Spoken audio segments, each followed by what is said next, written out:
Beaucoup de gens pensent que les lésions rénales sont uniquement causées par le sel ou le diabète. Pourtant, la réalité est bien plus complexe.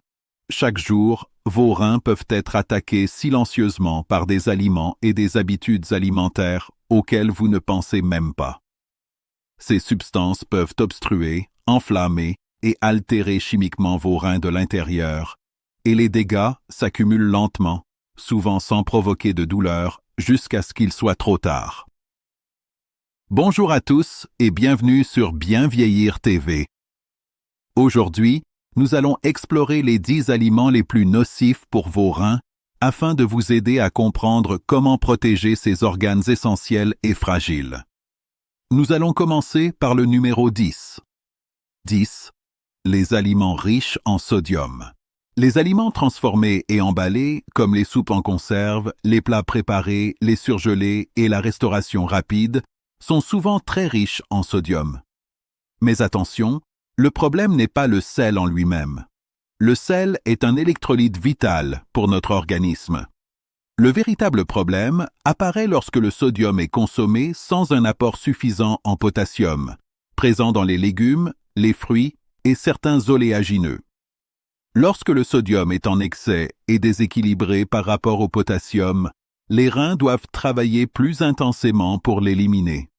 Cette surcharge augmente la rétention d'eau, élève la pression artérielle et provoque des microlésions dans les vaisseaux sanguins rénaux.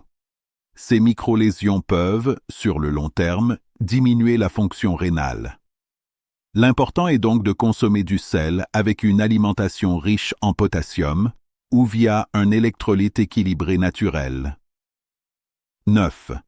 Les crèmes à café non laitières. Vous pensez peut-être que ces crèmes ajoutent simplement de la douceur à votre café, mais elles contiennent en réalité très peu de produits laitiers et beaucoup de substances chimiques artificielles. Parmi elles, on trouve des émulsifiants, des colorants et des arômes artificiels. Certains de ces ingrédients, comme le dioxyde de titane, sont utilisés pour mélanger l'eau et les graisses. Des études ont montré que ces additifs peuvent augmenter la perméabilité des membranes rénales, ce qui altère la structure des tissus, et peut entraîner la présence de protéines dans l'urine, un signe précoce de stress rénal ou de lésion rénale lorsqu'ils sont consommés régulièrement sur le long terme. 8. L'alcool. L'alcool est l'un des facteurs les plus connus de stress rénal. Il provoque une déshydratation, ce qui réduit le volume de liquide disponible pour la filtration des reins et augmente la concentration des toxines. L'alcool favorise également la production d'acide urique, qui peut se cristalliser et former des cristaux abrasifs. Ces cristaux peuvent endommager les tissus rénaux et favoriser la formation de calculs. Même une consommation modérée d'alcool, notamment sous forme de cocktails sucrés ou mélangés à des édulcorants artificiels, peut accentuer la charge sur les reins. Le fructose ajouté dans certaines boissons alcoolisées augmente la production d'acide urique et le stress oxydatif dans les reins. 7. Les smoothies verts riches en oxalates. Les smoothies verts sont souvent considérés comme l'aliment santé par excellence. Cependant, certains ingrédients courants comme les épinards, les betteraves et les amandes sont riches en oxalates. Lorsqu'ils sont consommés en grande quantité et quotidiennement, ces oxalates peuvent s'accumuler dans le sang et former des cristaux ou des calculs rénaux, surtout si votre organisme ne les décompose pas efficacement. Heureusement, notre corps dispose de mécanismes de protection. Certaines bactéries intestinales, comme Oxalobacter formigenes, décomposent les oxalates avant qu'ils ne soient absorbés. Un microbiote intestinal riche et diversifié augmente donc la capacité de votre corps à gérer ces composés. De plus, les oxalates peuvent se lier au calcium et au magnésium dans l'alimentation. Ces minéraux neutralisent les oxalates et empêchent leur absorption, réduisant ainsi le risque de formation de calculs rénaux.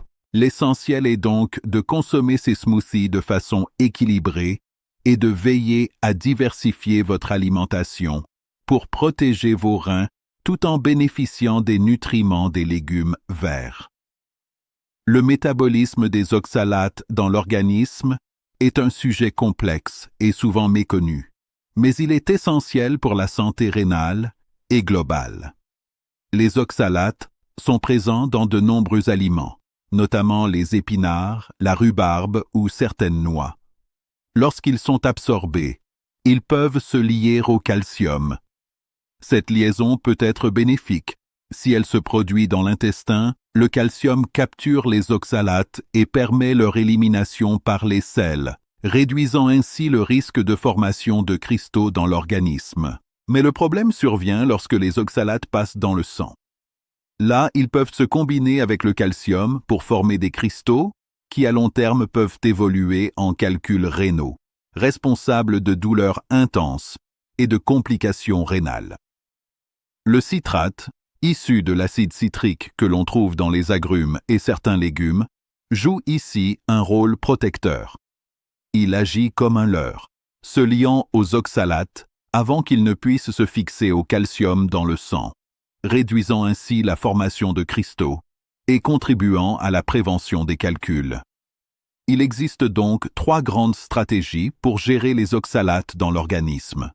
Les décomposer avant qu'ils ne soient absorbés. Les lier aux minéraux dans l'intestin pour qu'ils soient éliminés par les selles. Faciliter leur élimination par les reins une fois qu'ils sont passés dans le sang. Mais l'efficacité de ces mécanismes dépend de plusieurs facteurs.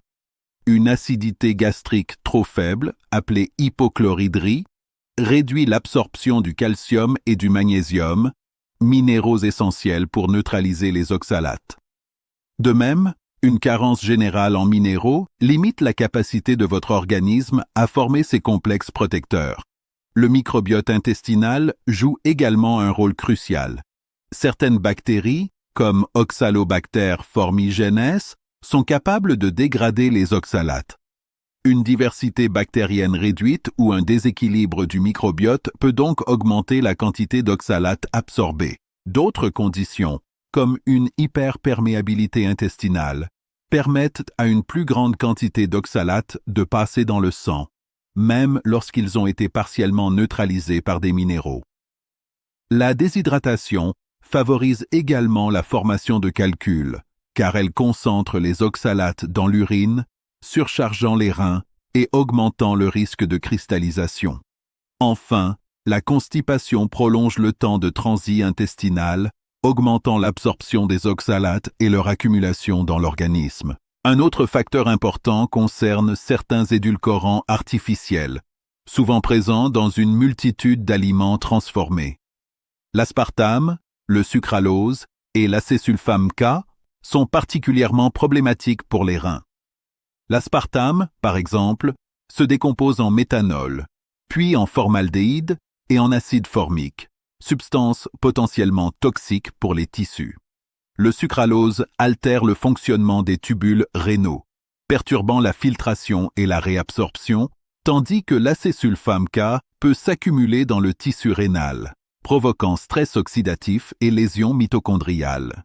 Ces édulcorants représentent donc une charge supplémentaire pour les reins et doivent être consommés avec prudence. Quant aux protéines, il est souvent dit qu'elles sont nocives pour les reins. La réalité est plus nuancée.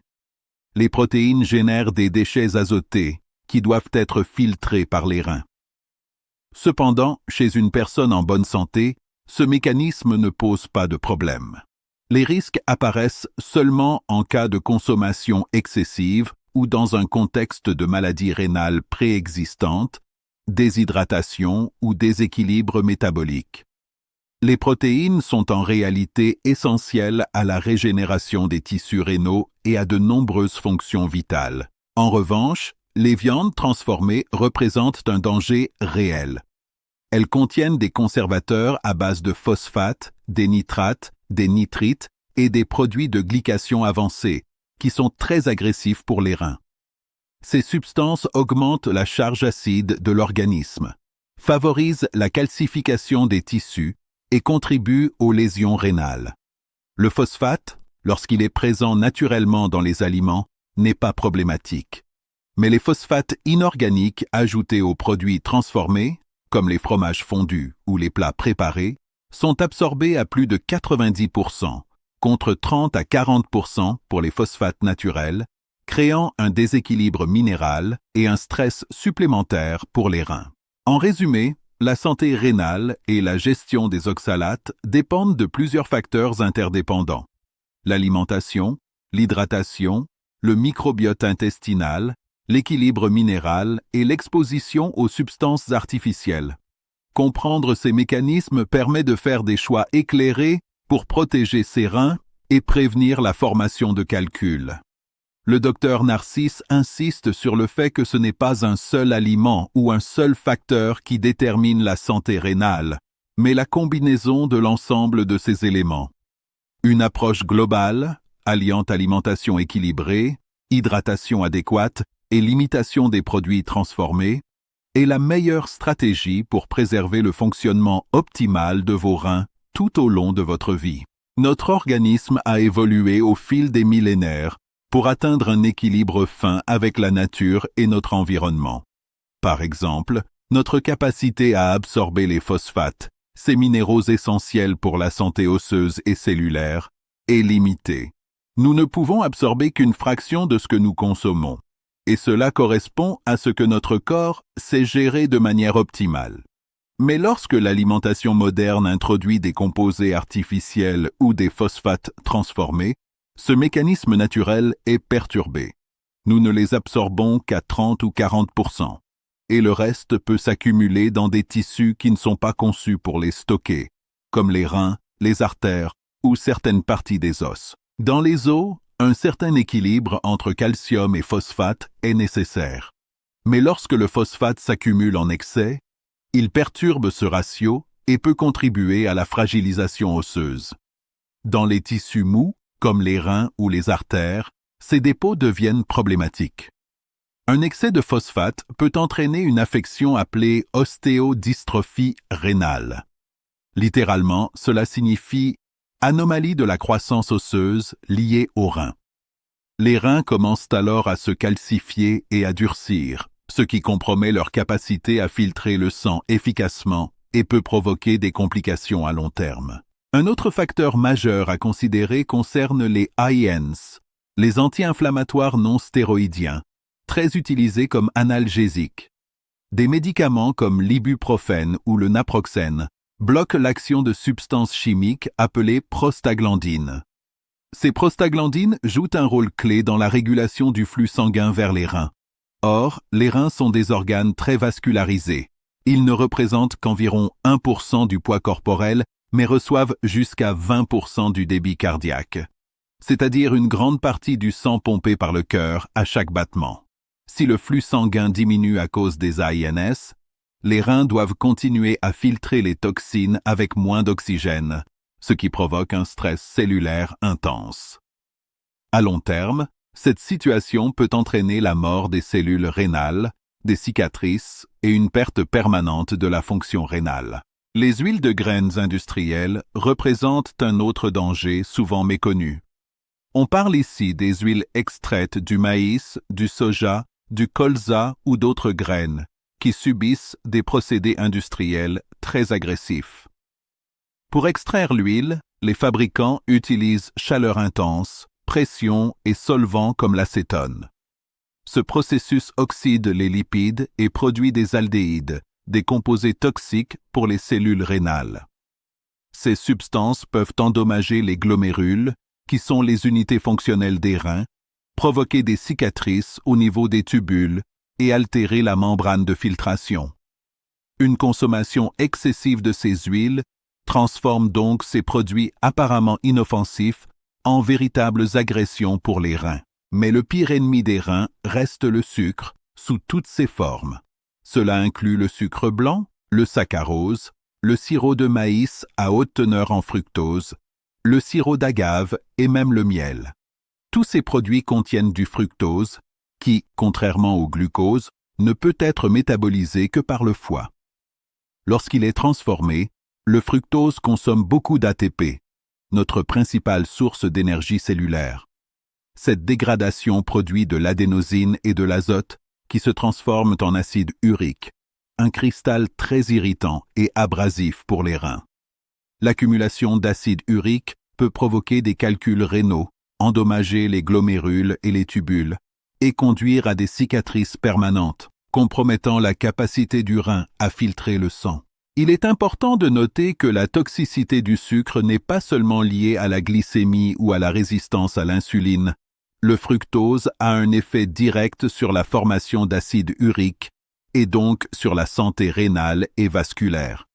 Une consommation modérée, dans le cadre d'un métabolisme sain, peut être tolérée. Mais dès que le sucre devient excessif, présent dans les boissons sucrées, les desserts industriels ou même certains produits dits naturels, il devient un facteur majeur de stress et de lésions rénales. En résumé, pour protéger vos reins et votre équilibre métabolique, il est essentiel de limiter les phosphates transformés et privilégier les sources naturelles et équilibrées. Utilisez les AINS avec précaution et sous surveillance médicale, en particulier si vous avez des antécédents rénaux. Évitez les huiles de graines industrielles et préférez des sources de lipides peu transformées, comme l'huile d'olive extra vierge ou les noix. Réduire drastiquement la consommation de sucres ajoutés et de produits riches en fructose. Ces mesures permettent de maintenir vos reins en bonne santé, d'éviter la formation de cicatrices et de préserver votre fonction rénale sur le long terme. La prévention est toujours plus efficace que la réparation, surtout pour un organe aussi vital que les reins.